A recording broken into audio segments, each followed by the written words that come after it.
tonight on The Insight, we're going to be talking about entrepreneurship and sustainability. How can we be sustainable while we are still making money on the side?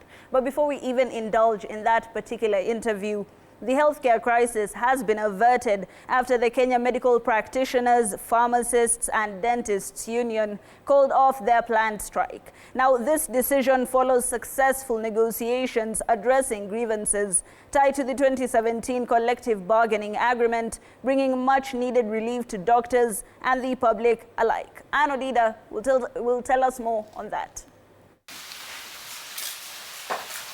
KMPDU has called off their planned strike after reaching an agreement with the government. The strike, initially set to begin on December 22nd, had threatened to disrupt healthcare services across the country.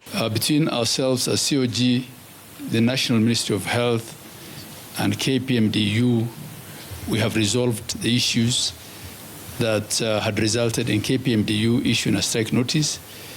The Secretary General has suspended that strike notice so that Kenyan doctors can continue working in our public hospitals during this very critical time.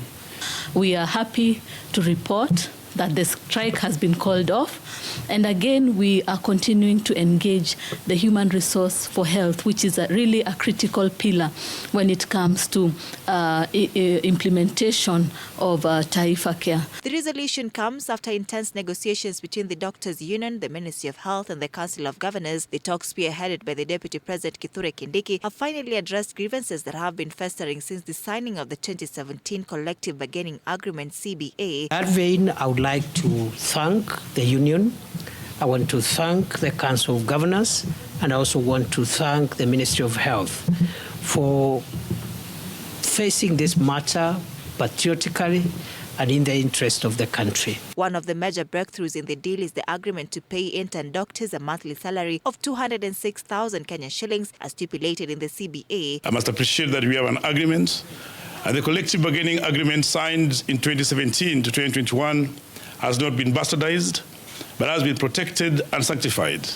And in today's agreement, the interns doctors can actually check their pay slips tomorrow on Saturday, and they'll see the confirmations that they'll be getting their full salaries. Additionally, the government has committed to clearing the 3.5 billion Kenyan shillings in basic salary arrears owed to doctors. The first installment of the arrears has already been processed, the remaining balance set to be paid by July 2025. The agreement also includes a plan for comprehensive salary adjustments, which will be implemented in the 2025-2026 financial year. Any remaining arrears from these adjustments will also be cleared during this period.